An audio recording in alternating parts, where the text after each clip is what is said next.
यहाँ के चुनाव जो है मुजफ्फरपुर का आपको स्पष्ट है कि यहाँ से महागठबंधन के उम्मीदवार हैं श्री अजय निषाद जी, जो कांग्रेस के सिंबल से आए हैं। और यहाँ पर हम लोग गांव-गांव घूम करके ये हम लोग घूमते हैं तो देखते हैं कि एक एक जनता इस बार नेता से जनता आगारी है। महागठबंधन को उम्मीदवार को वोट देने के लिए पूछते हैं तो लोग कहता है कि इस बार संविधान बचाना है, और संविधान बचाने का एक एक लोग बुझ रहा है कि अगर संविधान नहीं बचेगा तो लोकतंत्र नहीं बचेगा और राजतंत्र आ जाएगा, और ये बीजेपी के राज्य में कोई भी आदमी सुरक्षित नहीं रहेगा।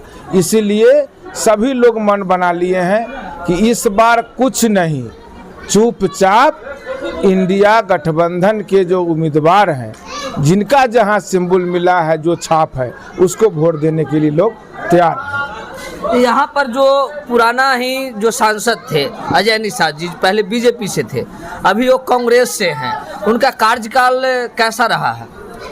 देखिए, वो बीजेपी का कल्चर रहा है। बीजेपी के नेता हो, विधायक हो, मंत्री हो या एमपी हो, उन लोगों को जनता से कोई सरोकार नहीं रहता है। उन लोगों को जनता के सुख दुख से कोई मतलब नहीं है, उसको समस्याओं से कुछ मतलब नहीं है। वो कॉमनल राजनीति करते हैं, वो जुल्मेबाजी हैं, वो जो है हिंदू मुस्लिम करके वो चुनाव में जीतते हैं और देखते हैं कि फिर इसी तरह से हम जुमलेबाजी करेंगे और जीत जाएंगे। मुद्दे की बात नहीं करते हैं। तो मुद्दे की बात की इस बार इंडिया गठबंधन में आपको जब भी हमारे दल के जो नेता है माननीय तेजस्वी प्रसाद यादव जी या राहुल गांधी जी या सोनिया गांधी जी या दलितों शोषितों के मसीहा द्वितीय अम्बेडकर, आपको माननीय श्री लालू प्रसाद यादव जी हैं, ये जो है गरीबों की बात बोलते हैं, ये समाज के अंतिम व्यक्ति को आगे लाने की बात करते हैं, ये महंगाई की बात करते हैं, ये शिक्षा की बात करते हैं, ये स्वास्थ्य बात करते हैं, मुद्दे की बात करते हैं। और बीजेपी के कल्चर रहा है हिंदू खतरा में है, आपको हिंदू धर्म खतरा में है, सनातन धर्म खतरा में है, वोट दो वोट दो। तो वो धर्म के नाम पर, कम्युनल के नाम पर वो वोट मांगते हैं, मुद्दे पर वोट नहीं मांगते हैं। हमारे दल में जो अजय निषाद जी आए हैं, ये आज के डेट में इंडिया गठबंधन के उम्मीदवार हैं, ये कांग्रेस के उम्मीदवार हैं, ये तेजस्वी बाबू का उम्मीदवार है, ये लालू यादव जी का उम्मीदवार है, ये राहुल गांधी का उम्मीदवार है, ये आपको मुकेश सहनी का उम्मीदवार है। तो हमारे दल के जो नेता है वो मुद्दे की बात करते हैं, इसीलिए ये उम्मीदवार जहां भी रहे हों, लेकिन आज जो हमारे गठबंधन में आए हैं तो निश्चित तौर पर ये मुद्दे की बात करेंगे, मुद्दे की बात करते हैं और लोगों के बीच में जा करके कहते हैं मुझे मौका दीजिए। इस बार हम लोग इंडिया गठबंधन के तहत एमपी बनेंगे और आपके एक एक काम करने का काम करेंगे। आरजेडी दलित का पार्टी है, छोटे वर्गों का आवाज उठाता है। देखिए, आरजेडी मुख्य रूप से ये दलितों की पार्टी है। अगर दलित का पार्टी है तो मुन्ना शुक्ला को टिकट क्यों दिया गया? देखिए, हमारे नेता ने घोषणा किए हैं कि मेरा जो पार्टी है ये टू जेड की पार्टी है, ए टू जेड की पार्टी है, माई बाप की पार्टी है। और इसके तहत आपको वैशाली से भरमर्सी समाज को दिया गया है, तो अत्यंत पिछड़ा का बेटा, मलाह का बेटा का अजय निषाद को आपको मुजफ्फरपुर से दिया गया है। पिछड़ा वर्ग के जो उम्मीदवार हमारे आलोक मेहता जी है, उनको यहाँ पर उजियारपुर से दिया गया है। बगल में हाजीपुर से दलित के बेटा रविदास के बेटा शिवचंद्र राम को दिया गया है। तो मेरे नेता ए टू जेड की बात करते हैं, ए टू जेड को आरजेडी एक तरफ बताती है कि हम अति पिछड़ा दलित के लिए लड़ते हैं, और वही मुन्ना शुक्ला राम समाज के बहुत बड़ा गाली शब्द दिया था, तो फिर मुन्ना शुक्ला जी को टिकट क्यों दिया गया? ये अपमान नहीं है? देखिए, आपको हम लोग को नेता को हम लोग को देखना है। हमारे नेता जिसको सिंबल दिए हैं वो सिंबल को हम लोग वोट कर रहे हैं। आखिर हमारे दल के उम्मीदवार बने हैं तो हमारे दल के जो नीति सिद्धांत विचार है उन पर मुन्ना शुक्ला जी हो या आपको अजय निषाद जी हो या आलोक मेहता जी हो या शिवचंद्र राम हो, उनको चलना पड़ेगा। आगे चल के मुन्ना शुक्ला और जातिवाद करेगा तो, ऐसा शब्द बोलेगा तो? देखिए, ऐसा वो माफी मांग चुके हैं, मांग चुके हैं कि उन्होंने एक लफ्जे में लोग क्वेश्चन किया था, जिसके जवाब के क्रम में उन्होंने बोले थे कि हम दिनेश सिंह से कमजोर नहीं हैं।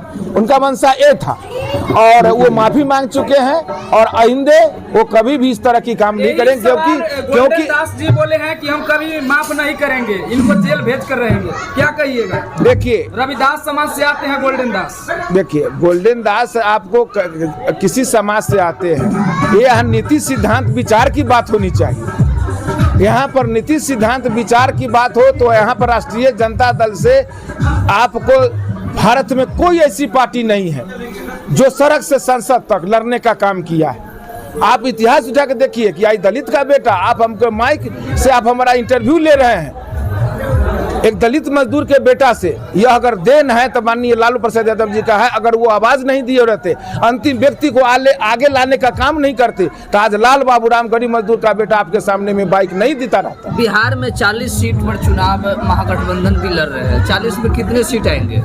40 में 40 सीट इस बार महागठबंधन को मिलने जा रहा है। उम्मीदवार जो न हो, इस बार उम्मीदवार को लोग नहीं देख रहे हैं, इंडिया गठबंधन को देख रहे हैं, इंडिया गठबंधन को सिंबल को देख रहे हैं। और आप देखिएगा कि ये जो 4 तारीख का जो रिजल्ट आएगा, आपको अप्रत्याशित यहाँ रिजल्ट होगा और टोटल सीट इंडिया गठबंधन को मिलेगा। 15 साल में आरजेडी क्या किया? 15 साल में जो किए, आज उसी का देन है कि आज गरीब मजदूर का बेटा अपने कमीज का 2 बटन खोल करके कहीं बोलता है, कहीं चलता है, तो माननीय लालू प्रसाद यादव जी का देन है। कांग्रेस पार्टी आरजेडी में आई है और कांग्रेस 70 साल में क्या किया? देखिए, कांग्रेस वो शुरू से आज तक है और कांग्रेस ऐसी पार्टी है जो मास लेवी की पार्टी है। वो मुद्दे की बात करता है, वो विकास की बात करता है, समाज के अंतिम व्यक्ति की बात करता है। और कांग्रेस 70 साल में जो किया है, आपको देखिए 17 साल में जो 70 साल में किया, ये जो 10 साल में सबको खत्म कर दिया। ये 10 साल में जो दलितों का था, जो हम लोग को संविधान में अधिकार था, कट ऑफ मार्क्स था, प्रोन्नति में आरक्षण था, STC एक्ट था, बैकलॉग था, सभी को खत्म कर दिया। आरक्षण भी खत्म करने जा रहा है। इस बार गठबंधन को हम लोग इस बार वोट नहीं देंगे। अगर हम लोग जो उम्मीदवार है उसको नहीं जिताएंगे तो इस बार संविधान नहीं बचेगा। इस बार हम लोग को संविधान बचाना है। 70 साल कांग्रेस का राज रहा, फिर भी दलित अति पिछड़ा बेरोजगार था। अभी जिता देगा आरजेडी या कांग्रेस को तो पूरा खत्म हो जाएगा। देखिए, डबल इंजन की सरकार आपको 17 साल से बिहार में है और 17 साल में जितना वो नहीं कर सके, हमारे नेता तेजस्वी बाबू ने करने का काम किए हैं। बीजेपी के नेता वादा किया था हम 2 करोड़ को नौकरी देंगे, कै गो की नौकरी दिया? वो कहा कि हम 15 लाख रुपया देंगे, कै गो के दिया? वो कहा कि महंगाई रोक देंगे, कहाँ महंगाई रोपा?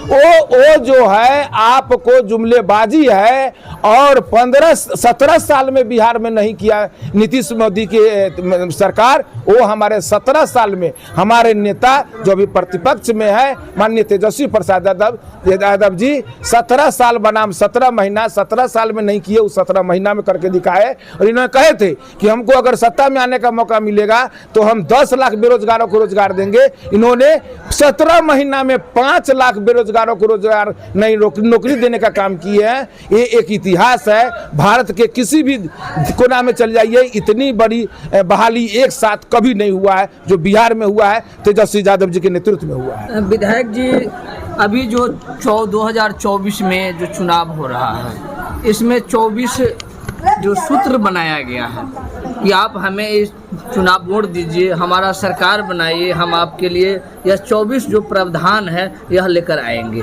क्या यह 24 के 24 प्रावधान जो है वह लागू किया जाएगा? कौन? 24 में जैसे महिलाओं को जो बच्ची है उसकी रक्षाबंधन में कलाई राखी बांधने पर 1 लाख रुपया प्रोत्साहन, बाकी के जो गैस सिलेंडर है वो 500 मिलेंगे। आपको सच के आगू प्रमाण की जरूरत नहीं है। मैंने पहले बोल दिया कि हमारे नेता माननीय तेजस्वी प्रसाद यादव जी हो, राहुल गांधी हो, सोनिया गांधी जी हो, हमारे माननीय लालू प्रसाद यादव जी हो, हमारे नेता जो बोलते हैं वो करते हैं। ये आपको अभी हम बोल चुके हैं, इन्होंने जो वादा किया इन्होंने 17 महीना में पूरा करने का काम किए हैं। 24 में जो हमारा घोषणा हुआ है एक एक चीज जमीन पर उतरेगा। और उन्होंने बोले हैं कि ये सरकार बनने के बाद से ही यह हम जितना वादा किए हम पूरा करने का काम करेंगे। तो खास तौर पर मुजफ्फरपुर से जो अजय निषाद जी हैं उनका क्या यहाँ पर रहेगा, कितना से लीडिंग करेंगे? ये यहाँ से 2.5 लाख वोट से यहाँ से जीतने जा रहे हैं। आप देख लीजिएगा 2.5 लाख वोट में से 1 वोट नहीं कमेगा, बढ़ेगा और 2.5 लाख से ही जीतेंगे। अपना परिचय बता दीजिए। मैं लाल बाबूराम, सकरापुर विधायक, राष्ट्रीय जनता दल का एक सिपाही हूँ।